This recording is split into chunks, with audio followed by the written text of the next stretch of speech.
Today's speaker is Patrick Mullane. He's Executive Director of HBX, Harvard Business School's Digital Learning Initiative.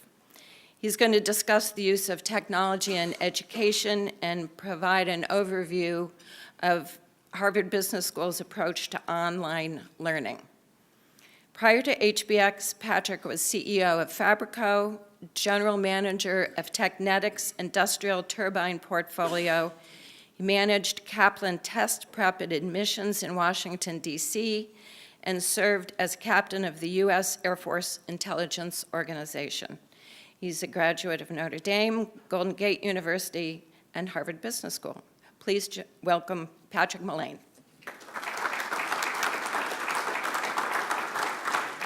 Thank you, Susan. I'm going to spend a little time, 2 slides, saying what we are and what we do, but then I'm going to tell a personal story that I hope leads into a thread talking about some problems that I see in higher education and how technology might solve some of those problems going forward.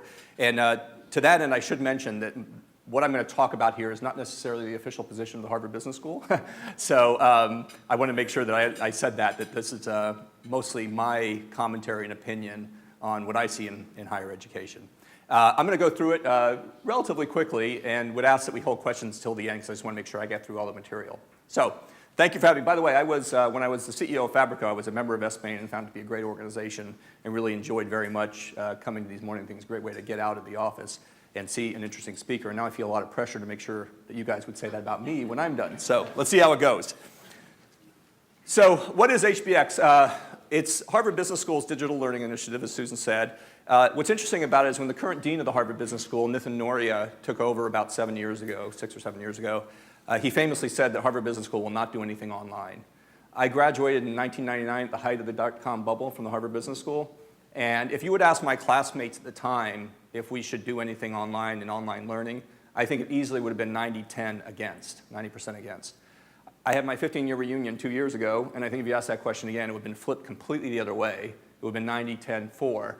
The problem is, if you ask people, okay, great, you want to be online as a Harvard Business School, what do you want to do? That's a lot tougher question to answer. As you might imagine, there's a lot of questions about brand equity. You know, if you have an MBA from there, you might not be really comfortable with the idea that there might be an MBA someday offered online, which, by the way, the dean has said we will not do. But, you know, who knows? 20, 30 years out, things change. We developed our own program because, for those who don't know, Harvard Business School is big on the case method of study. And so when we developed our course platform, we wanted a platform that was specifically built to accommodate the case method, which is the reason we didn't use existing MOOCs, massive online open courses in the form of Coursera or edX or one of those companies. We made something from scratch ourselves.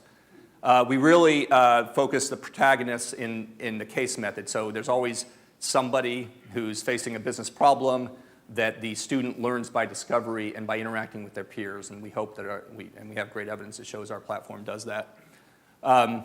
We've had 2 products released thus far, the Credential of Readiness and Disruptive Strategy. Credential of Readiness is a pretty intensive online program. It's about 170 hours of seat time with another 170 hours self-reported by the students of studying off the platform. It includes a final exam that has to be taken in person at a Pearson Learning Center somewhere in the world. And for that, you get a credential you can pass with, just pass, you can pass with honors, and you can pass with high honors. It's graded. It's probably the most intensive business fundamentals course out there. You learn economics, accounting, and business analytics. And then Disruptive Strategy with Clay Christensen. For those who know Clay and his work in disruptive innovation, he developed one of our first courses with us as well. So we only have 2 products in the market for the last 2 years. We're going to have another 4 come out in the next 12 months, so we're kind of ramping up the offering. And this is the statistics to date. We've had almost, at this point, it's over 12,000 people who have taken one of those 2 courses. The credential versus certificate, I should explain. The credential is that core Credential of Readiness program. The certificate is Disruptive Strategy. Since we only have 2 products, those are the only 2 products falling in each of those categories. As we grow our portfolio, we'll have a lot more certificate programs and probably someday have some credential programs as well. As you can see, it has quite a large international following, 41%. Wharton Business School's online offering has 70% international participants. It speaks to the brand power of US educational institutions overseas. And you can see a lot of countries represented in the bottom right there, average age. And the 869 HBS pre-matriculation participants, what that refers to is when I was accepted to the Harvard Business School. I was working in a manufacturing company in Omaha, Nebraska. I had been a military officer. I didn't have substantial business background, at least by Harvard Business School standards. I felt a little offended by that. I'd been working 2 years in a manufacturing company. So they made me take something called fundamentals, which about 30% of the class had to before you arrived on campus to get you up to speed in business fundamentals. It was not a really efficient way to do things. They had to send a lot of materials. I think we showed up on campus actually a couple days early to go through some classes. Now that's all delivered through our core program online, so students don't have to come to campus before arriving. Professors have said that it has really raised the bar of the students right out of the gate. When they show up on campus, they know a lot of the common language in accounting, in finance, or in economics, and that makes them easier to participate in class discussions from day one. So that's who we are, and I'm going to make a big kind of shift now to a personal story that I want to then flow through to kind of the main theme of the discussion here. So we're going to start with how quickly the world changes. This is my great-grandmother, who doesn't look very happy, by the way. But if you were born in Minnesota in 1897 as a woman, you probably wouldn't have been very happy either. It was not a very hospitable world. So she traveled by wagon train from Minnesota to Texas, about 1,000 miles, 4 miles a day, 4 miles per hour. That was if you were lucky. And now keep in mind you're doing this when you had a great danger of being killed. Right, the Indian Wars were going on at the time. It could have been a very, very dangerous trip, passing through the center of the country in the Dakotas and in Oklahoma down into Texas. Likely a 2 to 3 month trip. So she was 6 years old. This is pretty amazing. 6 years old when the Wright brothers flew in 1903. And they had an aircraft that got to 7 miles an hour at an altitude of about 10 feet. So we're going to continue with this aviation theme. This is going to be our touchstone here for the next few slides. So in her 20s, there was great hardship, the Great Depression. World War I happens. This is her husband, my great-grandfather, who was in the trenches in France during World War I. And at that time, you take a pretty big leap in aviation. Not too long after the Wright brothers flew, you've got biplanes that can fly about 112 miles an hour at 9,000 feet, 14 years after they first flew.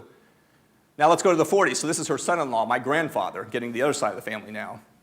He was an aircrew member of B-17s during World War II, which, by the way, this is the other thing that's amazing going through this. When you think about how much family histories are shaped by war, it's kind of sad, but every generation has their war, and my family certainly lived that.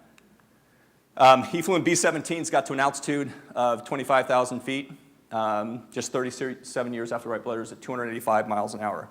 By the way, what I was going to point out is you see my grandfather up there on the right in a wheelchair. So he survived the war in the Pacific and then volunteered to evacuate polio patients out of Japan to the Philippines and contracted polio from the patients on the airplane, spent the rest of his life in a wheelchair. It didn't keep him from camping, though. He loved to camp. He had a motorhome. He'd drive it off anywhere and drop his ramp and drop a fishing pole in a mountain lake. That's what he was doing there. So the 70s. Now, this next comment I'm going to put up, and just think about it for a minute. This is incredible. 66 years after the Wright brothers flew, men walked on the moon. I don't think people really realize that. It's not something you think of daily, right? But that's incredible. 66 years. And I would contend, never say never, that engineering feat in that amount of time will never be bested by mankind. It's just, it's amazing, absolutely amazing. Until we get maybe flying cars, which I keep hearing around the corner, and that hasn't happened. Then the Vietnam War, again, the war thing, this is my father flying in Vietnam. He flew an aircraft that could go 1,500 miles an hour, 375 times the speed of the wagon train my great-grandmother took from Minnesota to Texas, and this is just 57 years after the Wright brothers flew. So this is where it gets really interesting, is in 1978, my great-grandmother's grandson, my father, was selected in the first group of space shuttle astronauts. So that's him there. This is his class of astronauts. Actually, there's a few famous names. Here's Sally Ride, first American woman in space. Actually, interestingly, these 4 people in a row here are all dead now. Sally died of cancer 2 years ago. Onizuka, Resnick, and Scobie were all killed on Challenger. But kind of a lot of tragedy in his astronaut class. And then, this is what's the most amazing thing. In 1984, that great-grandmother who took a wagon train from Minnesota to Texas stood on a beach in Florida and watched her grandson fly into space in one lifetime. Pretty amazing. And my father, as an astronaut, went 17,000 miles an hour at 25 times the speed of sound, 4,200 times the speed of my grandmother's wagon, and at 1 million feet altitude. And this happened just 81 years after the Wright brothers flew. By the way, talk about a Hollywood ending, the story. So when my dad came back from his mission about a month or two later, he grew up in Albuquerque, New Mexico, and they had a big event there, Mike Mullane Day in Albuquerque, and had a parade and gave him the keys to the city. And my great-grandmother was there for that event, and she loved the day, went to my dad's high school, St. Pius X in Albuquerque, New Mexico, got a standing ovation from the students, so she got some flowers. At the end of the day, we went home, she laid down to take a nap and died. It was really, you couldn't write that. But it was a happy occasion in a way. She lived a great life, and we were all together, so she made it convenient for us, because everybody was from all over the country. So she saved all of us a couple airline tickets for sure. She was always very practical, in seriousness she was. So here's what the technology curve for aviation looks like. And most technology curves look like this, right? You think of semiconductors, speed, they look like this. What's interesting is in education, they don't really look like this. So here's my timeline with no particular tick marks on it. Don't worry about necessarily reading this, but this is great. I found when kind of researching how people felt about technology in education, this is a story that Socrates supposedly told to one of his students about, it's a story about an Egyptian king receiving as a gift from the god Thoth writing. So the king is handed writing as a gift from the king, from the god who's pleased with him. And the king, Socrates said, what you have discovered, or somebody said this to him, what you have discovered is a recipe not for memory, but for reminding. And it is no true wisdom that you offer your disciples, but only its semblance. For by telling them many things without teaching them anything, you will make them seem to know much, while for the most part they will know nothing. So basically, this is somebody who's critical of writing. Like if you give writing to people, they just remember things, they won't really learn them. I think most of us now would say, well, that's ridiculous. We'd love for your kids to read, right? You're gonna learn something if you read. But even back then, there was a little hostility toward technology. Then, in the 1840s, a guy named Sir Isaac Pitman starts the first distance education company. It's a correspondence course in England, allowing people to learn stenography. And what's interesting here is this couldn't happen without another innovation, which was postal services with uniform postal rates, because until you had that, there was no way to get your materials to people at a reliably and at a reliably known cost, and this enabled him to do that. Then in the 1920s, US universities are given licenses and begin broadcasting instruction. Most college radio stations, that's why they exist. They were originally conceived as a way to educate the masses, particularly in the rural parts of America, so that farmers and their kids could learn without having to go away to school, particularly given the need to do farm work.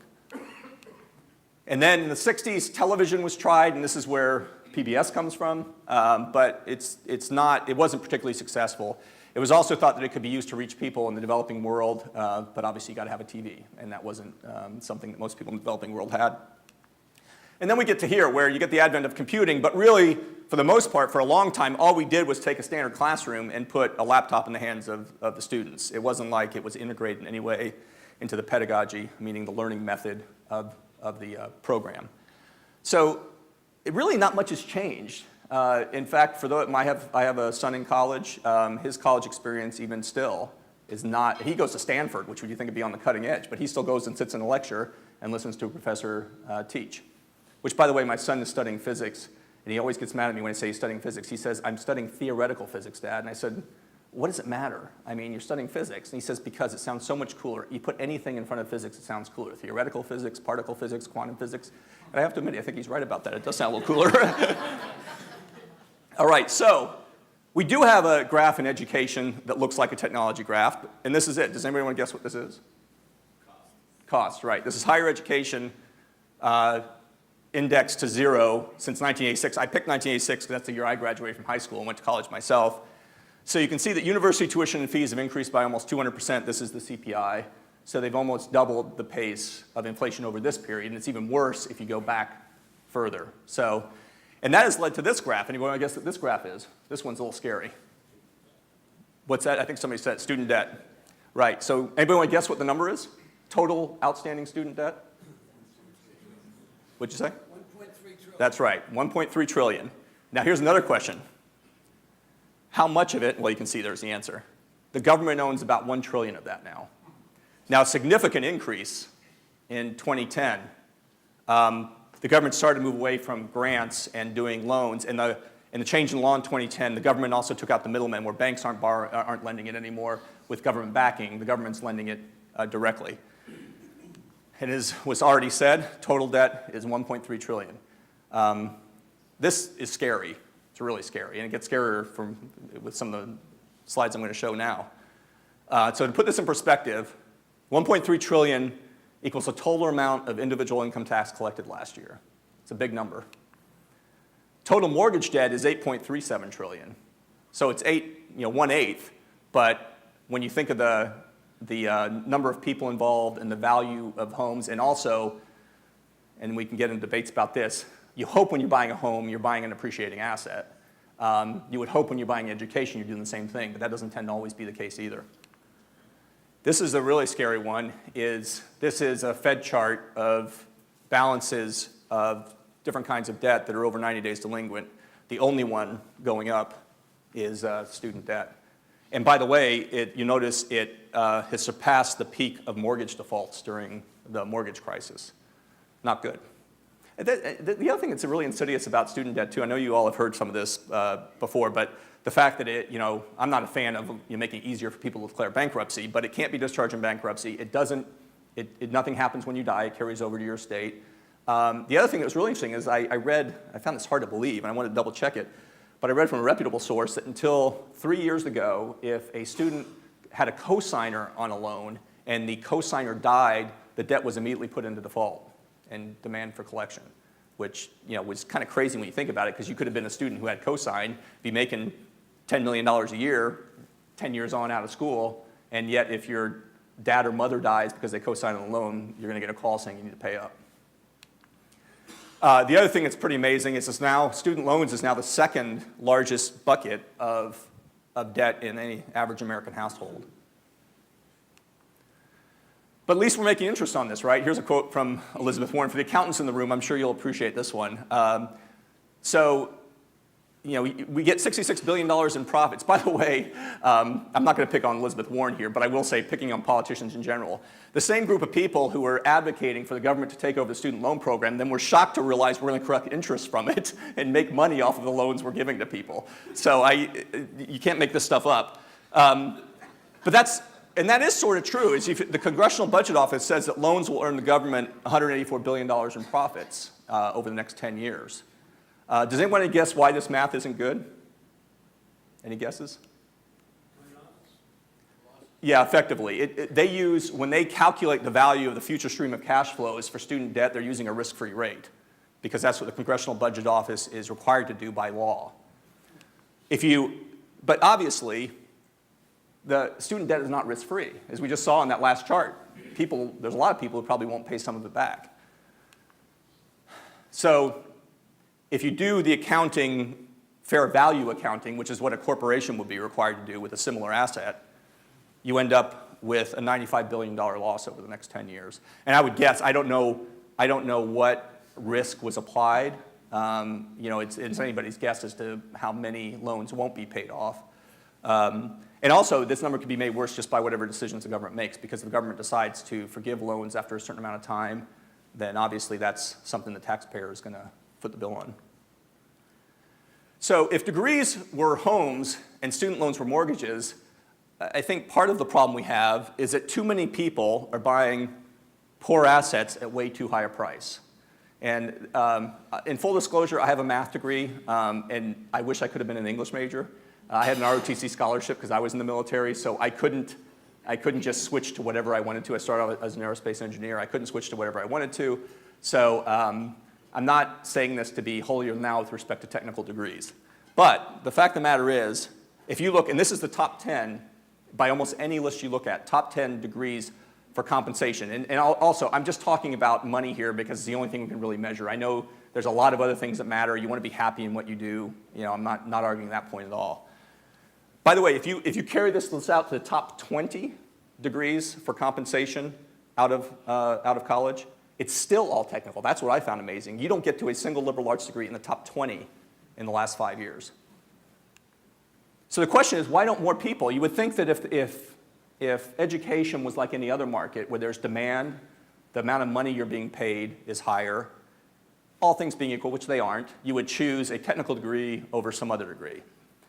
So why do you think people don't do it? And there's no real answer to this, but any guesses? I think I heard it again. It's hard. Yes, I mean, that's it. I mean, and people get really passionate about this. I've said this before when people will argue with me.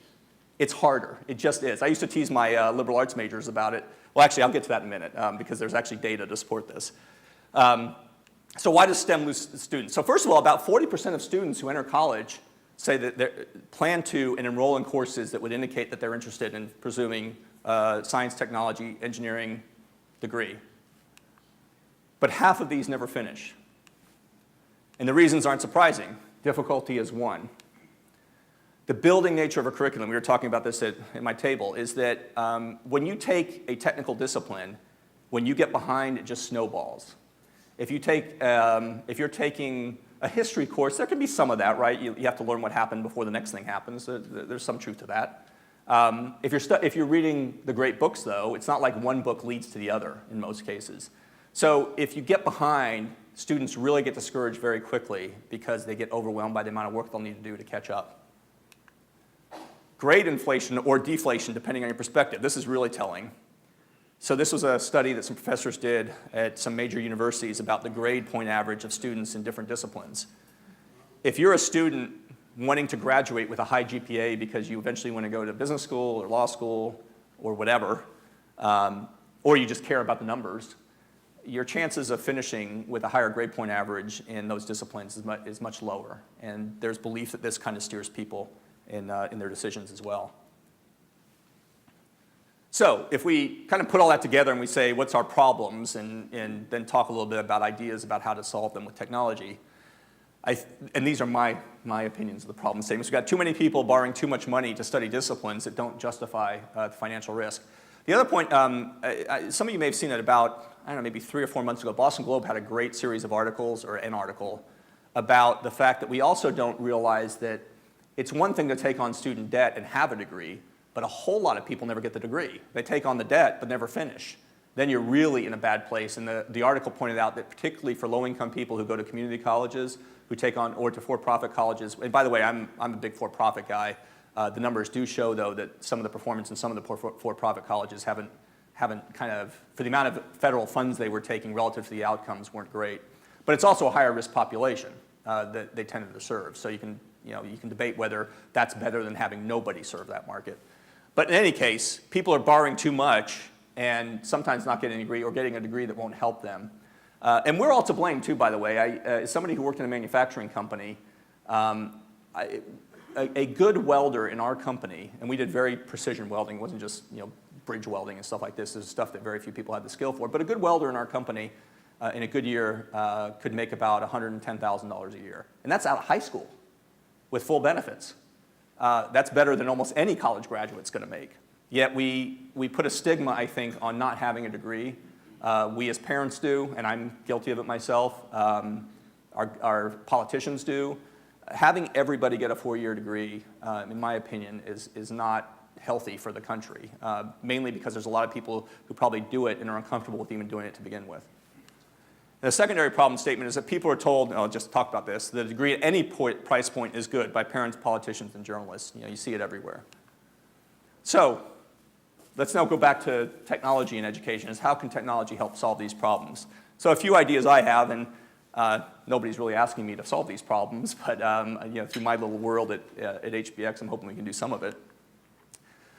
First, let's talk about what's out there. So MOOC, I mentioned earlier, massive online open courses. Things like edX and Coursera, who most of you are probably familiar with. They've had 35 million students enroll in a class, and to put that in perspective, it's about 50 to 70% more than students who are enrolled in traditional classes. Now, the difference in some ways here is, though, that anybody know what the completion rates are on a course in a MOOC, a free course? Any guesses? 12%. That's about 2 times too high. Actually, it might even be more than that. Yeah, it's usually in single digits, but 5 to 7% of people will complete a course. But you can see there's a lot of them. The problem is that so much is out there now, I would argue, that it's almost like printing money. As you devalue the certificate or credential because there's so much out there that it's hard for the marketplace to discern the meaning of what's being granted to students who take those courses. There's not a history to determine if stackable credentials will supplant some learning. A stackable credential, and this is getting pretty common in technical fields, particularly software and coding, is that you would take a whole bunch of very discrete, relatively short, hard skills courses, and you can build them up to effectively make a degree without ever going to get a degree. And a lot of tech companies are kind of fans of this because they feel like they can get somebody with the specific skill they need today rather than waiting for somebody to get 4 years out of college. A colleague of mine from Wharton recently said that the world is moving away from just-in-case education, which is kind of what we all experience in a 4-year college degree, to just-in-time education, where you take what you need when you need it. Which I think there's absolutely a place for that. I also think there's some pitfalls with that strategy as well. Users of courses fit a distinct profile of the MOOCs. There was a hope that when edX, Coursera, so forth launched, that it would democratize education because now people anywhere in the world, from any background, at any economic means, could take courses from the greatest professors and schools in the world. But when you dig into the data about who's taking them, it's all the people who are already going to those schools, ironically. It's mostly in the developed world. It's mostly people who have degrees or are completing degrees and who are relatively well off. So there's a lot of technology. It's not clear it's helping the market. So how do we help? So solving the problem. One thing that I think could be interesting is there's a lot of work around flipping the classroom. For those who don't know what that means, it means using online materials to have the students do lecture and exercises outside the classroom, and then when they come into the classroom, have that be about doing a project or asking questions of the professor or having a dialogue with your fellow students, which sort of makes sense, I think. And the question is, if you, in STEM, where we had this problem, well, I mentioned it earlier, but one of the big reasons that STEM students get disaffected as well is that the first year they kind of get energized, they like it, they're learning new stuff, they're in college. The second and third years in most engineering and science disciplines are a lot about foundational theory before you get to your final year, where you often will do a capstone project or you actually get engaged in making something if you're an engineer. And that period in the middle that's much more rote is a place where a lot of people get lost. So I think there's an opportunity that if you did STEM, you flipped the classroom and had students spending more time in the class doing projects and actually building things and making things, that there would be a lot more engagement so that students going forward would know, hey, good stuff is coming. I don't have to worry about this getting boring. The next one, solving the problem, is moving toward aggregating best-in-class concept. So I say that university systems are like a firehouse mentality. When you drive through New England's towns here, I always find it amazing that if I drive from Shrewsbury into Westboro or something, there'll be fire stations that are, 2 miles apart with completely different sets of redundant equipment. And there's reasons that's evolved that way, and there's kind of something nice about having control over your own town thing. But I think we can all agree it's probably not the most efficient way to do things. So universities have been that way as well. I mean, so many universities, all universities, if you're a business, a university that has a business program, you're all going to teach an accounting intro course. You're all going to teach a finance course at some point, a marketing course. And in almost all cases, that's not like proprietary stuff to the school, right? I mean, debits and credits are the same whether at University of Minnesota or UMass. Yet each of those schools has their own faculty doing their own thing with respect to teaching students these topics. So what if best-in-class content, no matter where it came from, was shared online across university systems with credit being granted? I think you can see where the problem is here, is if you show up on the doorstep at the university, well, UMass, I'll use UMass, and say to the business faculty, we're going to bring to you best-in-class content. You guys don't need to worry about teaching accounting anymore. If you haven't worked in academia, let me tell you how that's going to end. Not well. There's not going to be a lot of takers there, so there would have to be a pretty significant cultural shift in universities for this to take hold in a big way. That said, I will talk about HBX here for a minute, is that our core credential program is offered in 2 places for credit. We don't offer the credit ourselves, but the Harvard Extension School offers it for credit for their undergraduate program. You can get 8 credit hours by taking the online program. And Boise State University, believe it or not, is one of our other partners in this, partly because the dean of their College of Innovation came from Harvard, so I knew him. We were able to do this. But Boise State is like an Arizona State. They're one of these schools, and it's a whole different talk, but the kind of middle tier of schools are really worried. They're They're struggling. Their funding from the state is decreasing. They're worried about staying relevant in an online world.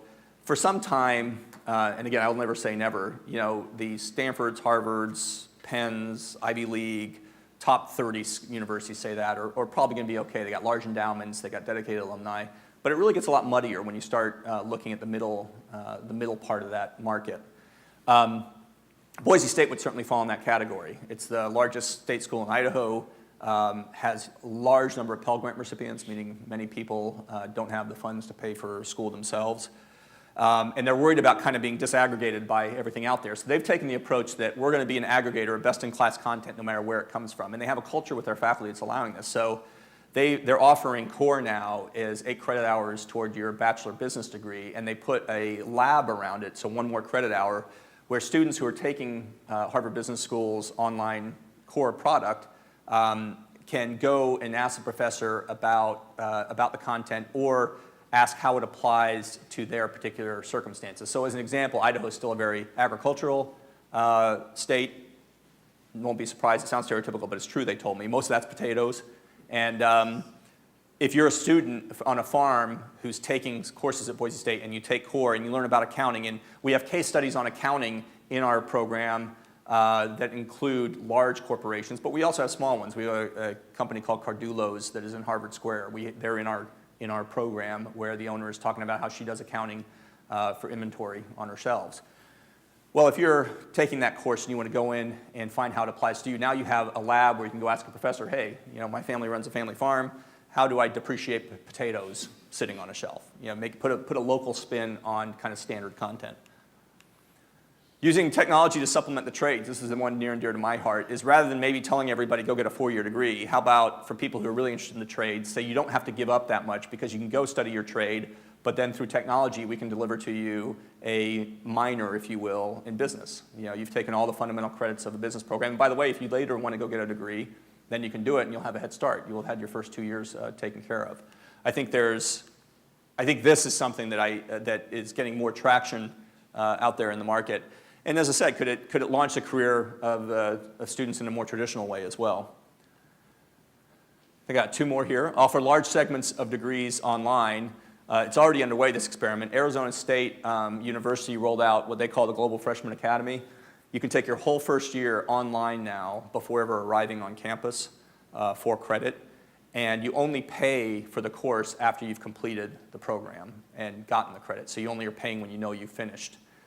If you do that, it'll cost you about $6,000 to get the credit. Using data to deliver results, I'm going to finish on data.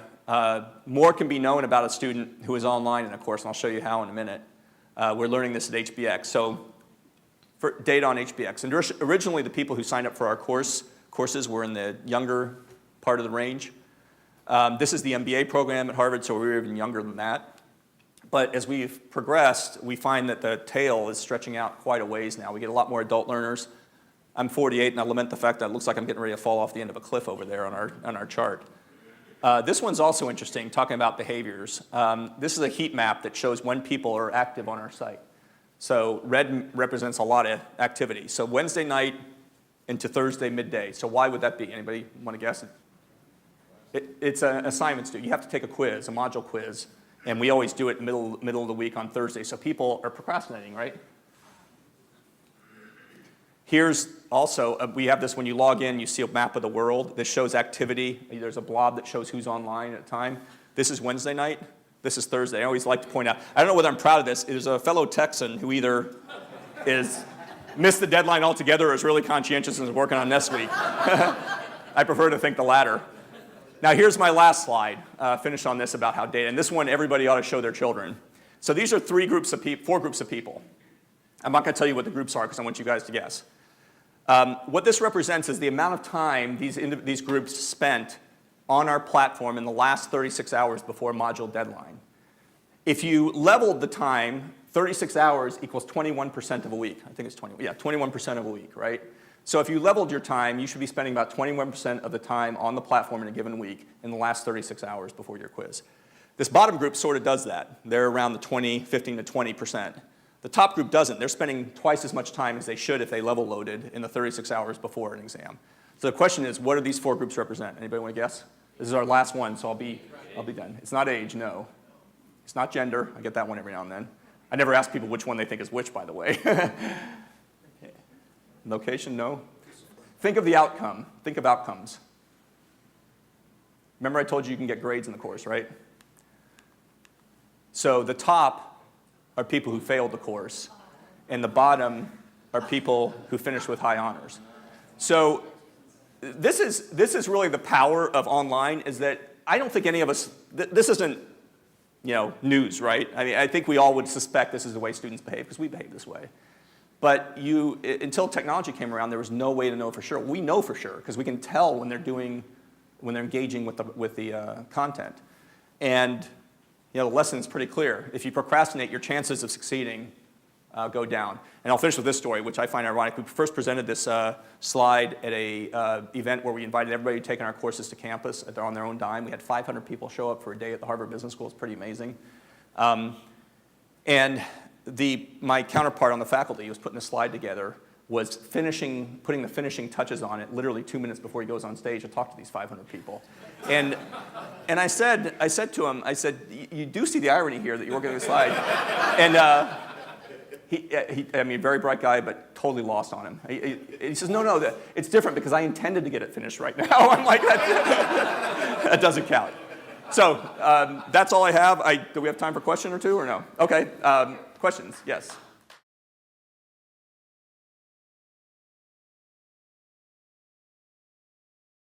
Well, some of the numbers we don't reveal publicly. Let's just say we've invested tens of millions of dollars, and we're not at break even yet. But I think no comment. In the next in the next 2 to 3 years, I think we'll see that cross of expenses with revenue we're getting from it. We haven't really marketed it very intensely. To develop a course costs several $100,000 if you do it as robust as what you've seen. And it's one of those things, I often quote St. Thomas Aquinas. He said this about faith, but you could say it about our platform, is that for those who have experienced it, no explanation is necessary. For those who haven't, no explanation will suffice. And that's kind of what it is. When I say it's an online program, but it's different, people are like, yeah, whatever. But it really is. It's the quality of it's pretty substantial. We spend tons of money on videography, on animations, and interactive elements that allow you to learn in a very different way. And then you wrap in the case method piece of it. It's very impactful. I was mentioning earlier, one of the things that's really interesting too is how it's also helped professors. So if you're a professor creating an online course and you have to sit down with an animator and talk with him or her about how to illustrate a given concept, you talk about two worlds colliding, right? Imagine an economics professor sitting down with an animator who probably has never cracked an economics textbook in their life. I don't want to paint with too broad a brush, but it's probably a relatively safe one. And then the professor has to explain in a way that's going to make sense to this person, because they have to go off and create something that explains the concept. And the professors have said that it really does wonders for them in thinking better about how to explain content to students. So getting back to your question, the ROI for the school I think is going to be great. We try to be as inclusive as we can. I mean, you do have to fill out an application and get accepted, but it's not like 10% acceptance rates like you get in the MBA program. We're biased toward letting people do it, then keeping them out so that we can reach as many people as possible with the school's mission.